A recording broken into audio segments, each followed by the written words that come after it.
Une seule parole venue de Dieu peut changer ta vie pour toujours.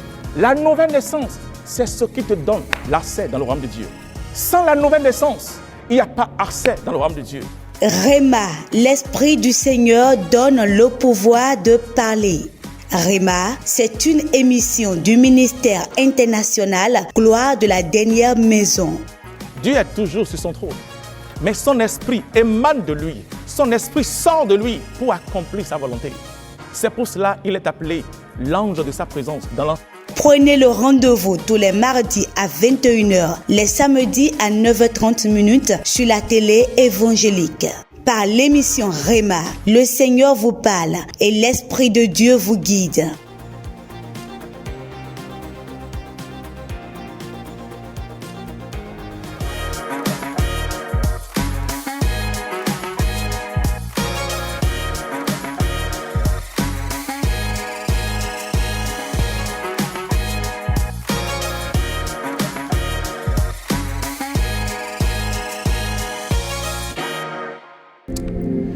Bienvenue dans notre émission Réma.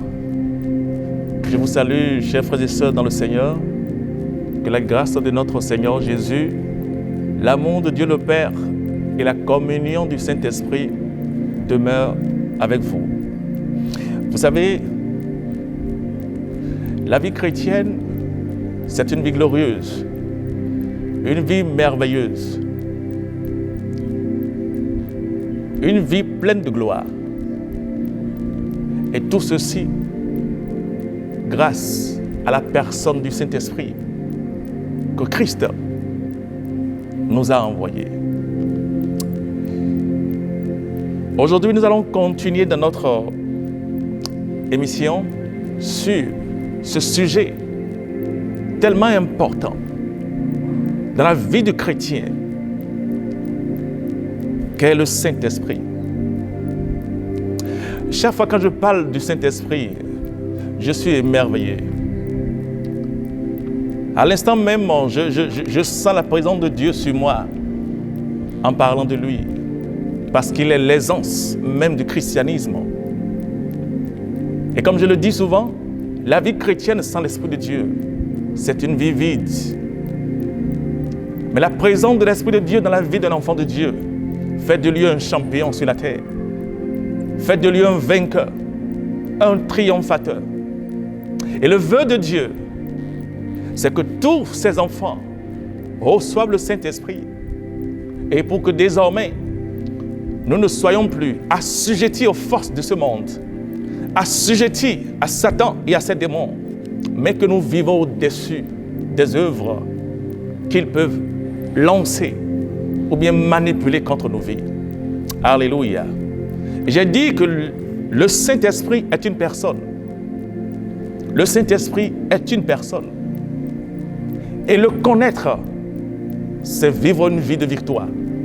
Le connaître, c'est vivre une vie de triomphe. Et c'est le vœu de Dieu pour son Église. Mais malheureusement, beaucoup ne reconnaissent plus la présence de l'Esprit de Dieu. D'abord, d'autres ne l'ont pas reçu. Et il arrive même que d'autres le reçoivent. Mais ils ne comprennent pas ce que veut dire l'Esprit de Dieu. Ils ne savent pas ce qu'il est venu faire dans leur vie. Alléluia. Dieu a envoyé le Saint-Esprit pour faire une œuvre dans ta vie. Et tu dois connaître cette œuvre. Parce que si tu ne connais pas cette œuvre, tu ne peux pas tirer profit. Tu ne peux pas tirer avantage de ce pourquoi l'Esprit de Dieu est venu. Jésus a dit dans le livre de Jean 14, le verset 16, il a dit, je ne vous laisserai pas orphelins, mais je reviendrai à vous. Il a dit qu'il va prier le Père, afin que le Père envoie le Consolateur, afin qu'il demeure éternellement avec nous. L'Esprit de vérité que le monde ne peut pas recevoir, parce qu'il ne le connaît point et ne le voit point. Mais il a dit une chose, il dit, mais vous le connaissez, parce qu'il demeure en vous et il sera avec vous. Alléluia. Le ministère de l'Esprit de Dieu dans la vie d'un chrétien, c'est quelque chose plus que l'or. Il y a ce qu'on appelle le ministère de l'Esprit de Dieu envers le chrétien. Et il y a ce qu'on appelle aussi le ministère de l'Esprit de Dieu à travers le chrétien. Vous savez, dans le livre d'Ésaïe, Ésaïe 63, lisons Ésaïe 63. Ésaïe 63, à partir du verset 9. Le peuple d'Israël était en souffrance en Égypte. Ils étaient en esclavage. Et la Bible a dit, ils ont crié à Dieu. Ils ont invoqué le nom de l'Éternel.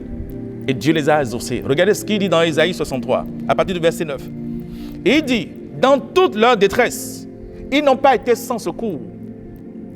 Et l'ange qui est devant sa face les a sauvés. Alléluia. Il est appelé l'ange qui est devant sa face. L'Esprit de Dieu est l'ange devant la face de Dieu. Il n'est pas l'ange Gabriel. Il n'est pas l'ange Raphaël. Il n'est pas l'ange Michel. Il est l'ange devant sa présence. Je dis, quand Dieu a une intention, quand Dieu a quelque chose à faire, c'est son esprit qui sort de lui et accomplit sa volonté. Et lorsqu'ils ont invoqué, le peuple d'Israël a invoqué le nom de l'Éternel, la Bible a dit, l'ange qui est devant sa face est venu pour les sauver de leur détresse. Alléluia. C'est la raison pour laquelle Dieu a envoyé l'Esprit de Dieu pour te sauver dans les moments de détresse, dans les moments de trouble. Il est là. Mais si tu ne le connais pas, et si tu ne sais pas la raison pour laquelle l'Esprit de Dieu, beaucoup parlent de Pentecôte. Et vous savez, dans peu de temps, dans quelques mois, il y a l'Église catholique romaine, partout où on célèbre la Pentecôte. Et il dit, l'Esprit de Dieu est venu. Mais ils célèbrent cette fête sans comprendre la réalité de cette fête. Beaucoup célèbrent la fête de Pentecôte sans comprendre ce qui s'est passé au jour de Pentecôte. Alléluia. Je veux te parler de qui il est encore. L'Esprit de Dieu. Vous savez, l'Esprit, c'est une personne. Comme je l'ai dit, ce n'est pas une colombe. Comme certains le mettent dans leur maison, ils mettent des images de colombes. Non, l'Esprit de Dieu n'est pas une colombe. Ils n'ont pas compris ce que le Seigneur disait. Dans le livre de Luc, la Bible déclare, au jour de baptême, lorsque Jésus-Christ a été baptisé, la Bible dit que l'Esprit de Dieu est descendu sur lui sous forme. Il dit sous forme de colombe. La parole n'a pas dit qu'une colombe est venue sur lui, non. Il dit, cet oiseau a une façon de descendre. Et l'Esprit de Dieu est descendu sous forme de colombe. La colombe a une façon de descendre. Et c'est de cette façon que l'Esprit est descendu sur le Christ, Jésus. Et la Bible a dit qu'il est descendu sous forme de colombe. Il n'a pas dit qu'une colombe est descendue sur lui. Et aujourd'hui, beaucoup mettent des colombes dans des maisons, dans des chambres, des images de colombes. Et ils pensent que c'est l'Esprit de Dieu. Non, l'Esprit de Dieu n'est pas une colombe. Il est une personne. L'Esprit de Dieu est une personne. Et il parle. L'Esprit Saint parle. Il a des émotions. L'Esprit de Dieu est égal à Jésus. Alléluia. Le mot parakletos, quand il parle de consolateur, consolateur c'est un mot grec qui veut dire parakletos. Et parakletos veut dire une même personne. Il dit un même type. Il est égal à Jésus. Il n'est pas différent de lui. Si tu veux connaître l'Esprit de Dieu, connais la personne de Jésus. Alléluia. C'est pour cela que le Christ a dit, lorsqu'il viendra, il ne parlera pas de lui-même, comme s'il était une personne différente. Mais il dit, il va vous rappeler les choses que je vous ai enseignées et vous annoncera les choses à venir. Alléluia. Donc l'Esprit de Dieu est une personne. Et il parle. Lisons le livre dans l'Évangile des Actes, chapitre 13. Actes, le chapitre 13. Acte 13. Je lis à partir du verset 1er. Regardez ce qu'il dit. Il dit, il y avait dans l'église d'Antioche Barnabas, Siméon appelé Niger, Lucius de Cyrène, Manaën qui avait été élevé avec Hérode, le tétrarque, et Saul. Regardez le verset 2. Il dit, pendant qu'ils servaient le Seigneur dans leur ministère et qu'ils jeûnaient, le Saint-Esprit dit, alléluia, il dit, pendant que ces hommes servaient le Seigneur dans leur ministère, et pendant qu'ils priaient, pendant qu'ils jeûnaient, l'Esprit de Dieu dit, l'Esprit Saint a parlé. Je te dis que l'Esprit de Dieu est une personne. Regardez, c'est écrit ici. Il dit, le Saint-Esprit dit, mettez-moi à part Barnabas et Saul pour l'œuvre à laquelle je les ai appelés. Alléluia. Donc l'Esprit de Dieu a parlé. Il a dit, mettez-moi à part Barnabas et Saul pour l'œuvre à laquelle je les ai appelés. Parce que Dieu les a appelés pour un ministère. Et c'est l'Esprit de Dieu qui va les conduire dans ce ministère. Et l'Esprit de Dieu savait. Vous savez, dans le livre de Jérémie, Dieu a dit, car je connais les projets que j'ai établis sur vous, dit l'Éternel. Des projets de paix et de bonheur. L'Esprit Saint était là, il est Dieu. C'est lui qui t'a créé. L'Esprit Saint est là quand Dieu t'a créé. La Bible dit que quand Dieu voulait te créer, quand Dieu avait l'intention de te créer, qu'est-ce qu'il a fait? Il a parlé. Et l'Esprit de Dieu a agi. Et tu es devenu un être vivant. Dans tous les plans et les projets que Dieu a pour toi, l'Esprit de Dieu les connaît en détail. C'est pour cela que la vie chrétienne n'est pas une vie d'accident. Un enfant de Dieu ne vit pas une vie d'accident. Quelqu'un dit, un jour j'étais quelque part par hasard. Non, avec Dieu, il n'y a pas le hasard. Quand tu es un enfant de Dieu, il n'y a pas le hasard dans ta vie. Il y a des gens que tu rencontreras dans ta vie, mais ce n'est pas le hasard. Toute personne que tu rencontres dans ta vie, ce n'est pas le hasard. N'importe où tu vas, ce n'est pas le hasard. Écoute, même la maison dans laquelle tu habites, ce n'est pas du hasard. Quand tu déménages de ta maison et que tu entres dans une autre maison, ce n'est pas du hasard. L'enfant de Dieu avec l'Esprit de Dieu ne va pas quelque part par hasard. Il ne rencontre pas quelqu'un par hasard. Qu'est-ce qui se passe? Il est conduit par l'Esprit. La parole déclare que ceux qui sont conduits par l'Esprit de Dieu sont fils de Dieu. Alléluia. Les enfants de Dieu sont conduits par l'Esprit. Et ici, l'Esprit de Dieu est une personne. La parole dit que l'Esprit de Dieu dit, il a parlé. L'Esprit Saint a parlé. Il a dit, mettez-moi à part Saul et Barnabas pour l'œuvre à laquelle je les ai appelés. L'Esprit Saint est une personne. Et tu peux communiquer avec lui. Tu peux parler avec lui. Tu peux parler avec lui. Quand tu traverses une situation, tu peux parler avec lui. Beaucoup n'ont pas appris à parler. Vous savez, j'ai lu un livre de cet homme de Dieu, Bénéhine, qui a parlé. Dans ce livre, il a dit, bonjour Saint-Esprit. Oui, tu peux rechercher ce livre et le lire. Bonjour Saint-Esprit. Il a dit, lorsqu'il se réveille le matin, avant de mettre le pied au sol, la première personne à qui il doit parler, c'est le Saint-Esprit. Alléluia. Écoutez, si nous, les enfants de Dieu, nous pouvons apprendre à faire cela. Et quand tu te réveilles le matin, avant même d'adresser la parole à tes enfants, avant même d'adresser la parole à ton mari, avant même d'adresser la parole à ta femme, tu apprends à dire bonjour Saint-Esprit. Bonjour Saint-Esprit. En le faisant, tu reconnais sa présence. En le faisant, tu reconnais sa réalité, sa personne dans ta vie. Et laisse-moi te dire une chose. L'homme, le chrétien, qui reconnaît le ministère de l'Esprit de Dieu dans sa vie, jouit plus de ce pourquoi l'Esprit de Dieu est venu. D'abord, si tu ne le connais pas, si tu ne comprends pas ce pourquoi Dieu l'a envoyé, tu ne peux pas vivre ni comprendre ce pourquoi il est venu. C'est pour cela qu'il est important que tu comprennes la personne du Saint-Esprit. Parce que c'est ça le christianisme. Une vie chrétienne sans l'Esprit de Dieu, je ne sais pas ce que cela veut dire. Alléluia. Écoute, nous sommes tous des hommes, mais la présence de Dieu, la présence de l'Esprit de Dieu dans la vie d'un homme ne fait plus de lui un homme. Il n'est plus un homme, il devient un homme surnaturel. Vous savez la différence entre nous et les païens? Nous avons les mêmes yeux, la même bouche. Nous parlons, nous avons les mêmes, peut-être, nous sommes nés dans le même pays, ou bien dans un même village. Mais la différence entre toi, la différence entre moi et un païen, c'est la présence de l'Esprit de Dieu dans ma vie. Alléluia.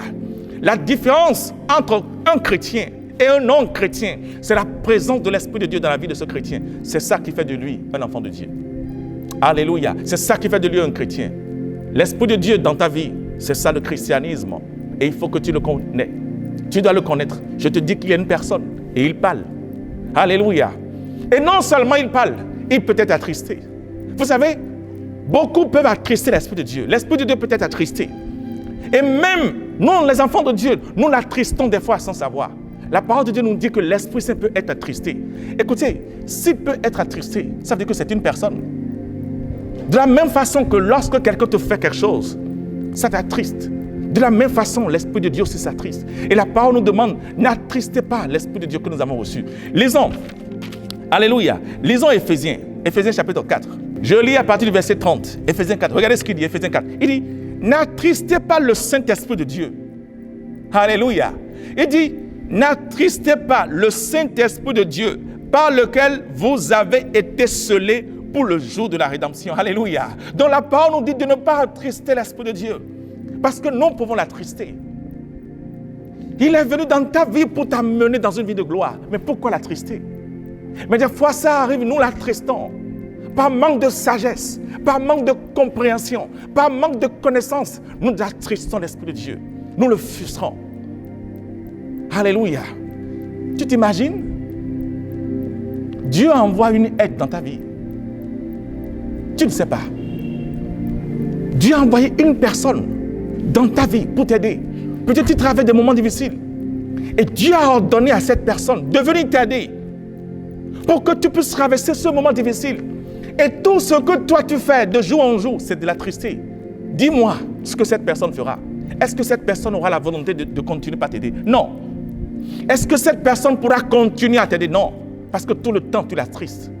C'est la raison pour laquelle la parole de Dieu nous dit, n'attristons pas l'Esprit de Dieu que nous avons reçu. Alléluia. Il dit de ne pas l'attrister.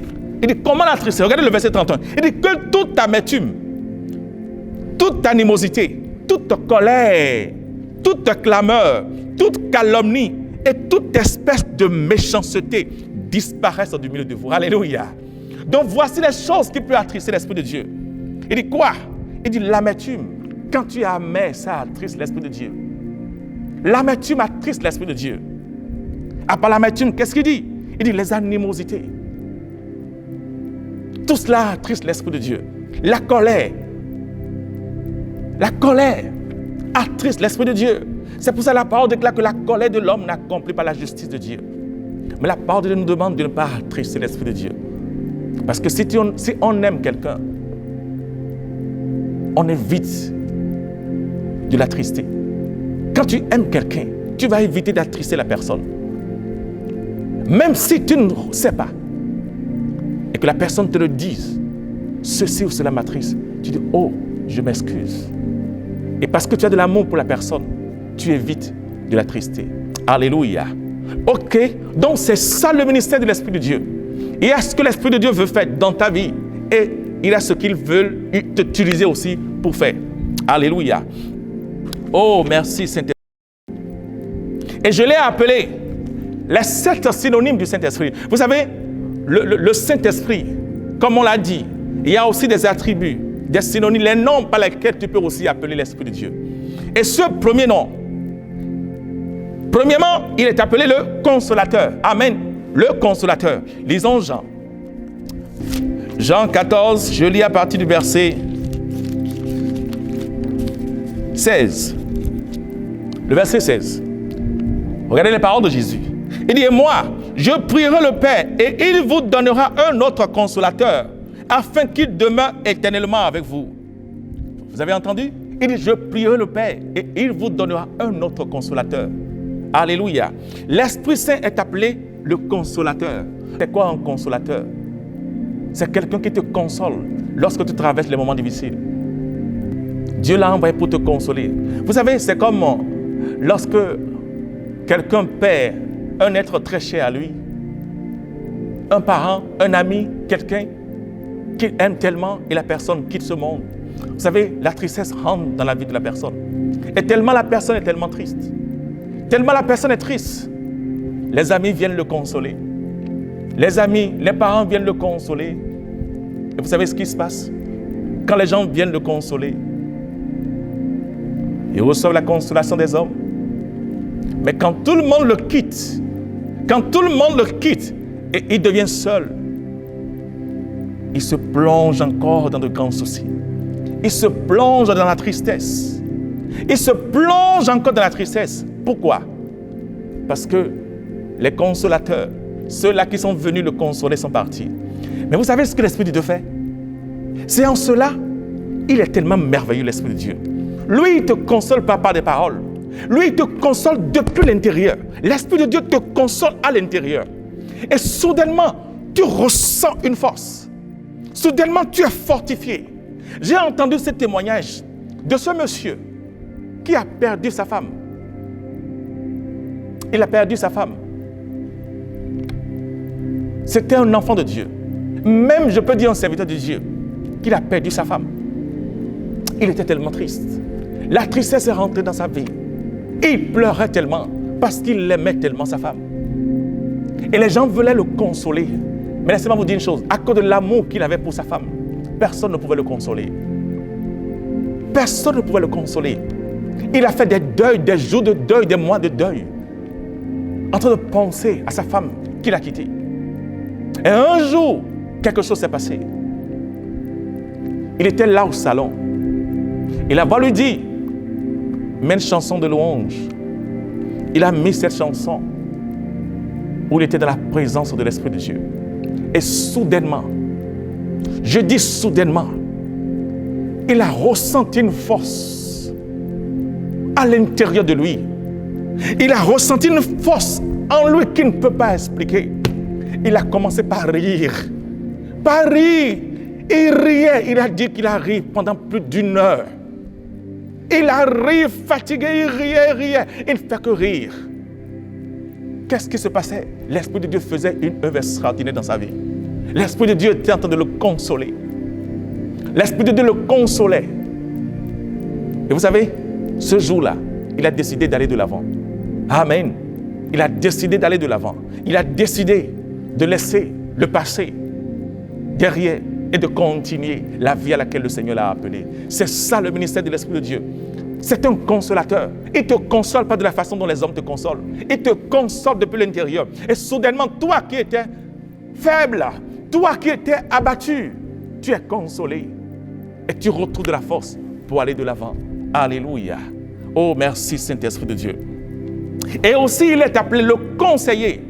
L'Esprit de Dieu est appelé aussi le conseiller. Ton conseiller. Celui qui te conseille. Tu as des affaires. Tu fais des affaires. Tu as une entreprise. Tu as des projets. Celui qui va te conseiller à réussir. Vous savez, il y a des gens qui ont des mentors. Il y a des gens qui ont des coachs. Ah oui, c'est une très belle chose d'avoir un coach.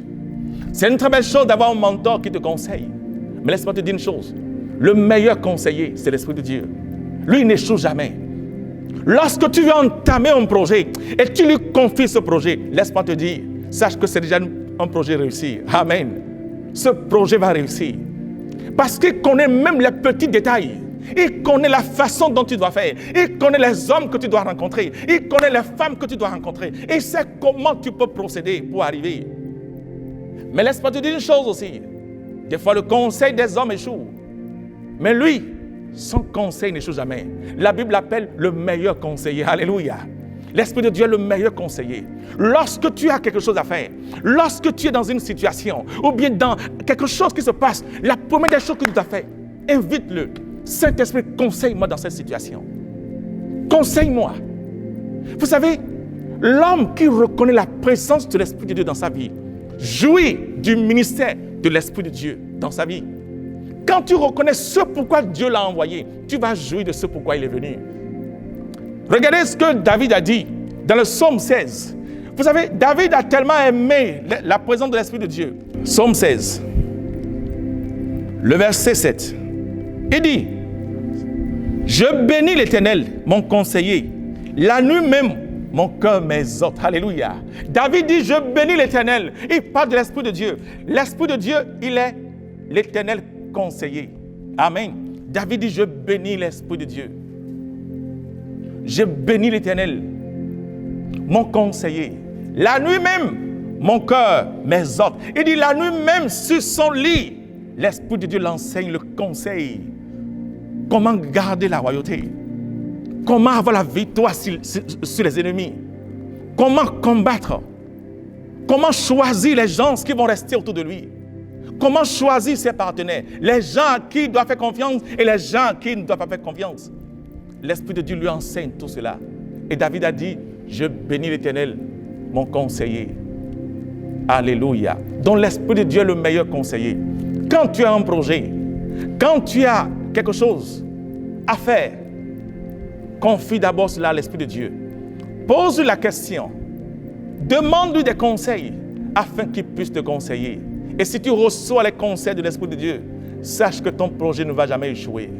Dans n'importe quelle situation où tu te retrouves, l'Esprit de Dieu est ton meilleur conseiller. Alléluia. Et demande-lui conseil et il va te conseiller. Et si tu appliques ces conseils qu'il te donne, tu sauras réellement que le Seigneur est glorieux, que le Seigneur est merveilleux, parce que c'est ce pourquoi Dieu l'a envoyé dans ta vie. Alléluia. Merci Saint-Esprit de Dieu. Merci Père béni. Merci Seigneur Jésus. Vous savez, nous n'avons pas assez de temps pour décortiquer ces paroles, pour rentrer en profondeur. Mais laisse-moi te dire une chose. Avec le peu de paroles, d'exhortations que tu as reçues, mets-les en pratique. Amen. Mets-les en pratique. Mets-les en pratique. Comme Jésus l'a dit, il dit que ce n'est pas celui qui écoute la parole qui est béni, mais c'est celui qui la met en pratique. Mets ces paroles en pratique. Reconnais la présence de l'Esprit de Dieu dans ta vie. Et tu verras que ta vie et tes circonstances ne seront plus jamais les mêmes. Alléluia. Demeure richement béni et que la grâce de l'Éternel soit toujours avec toi. Au nom de Jésus. Amen.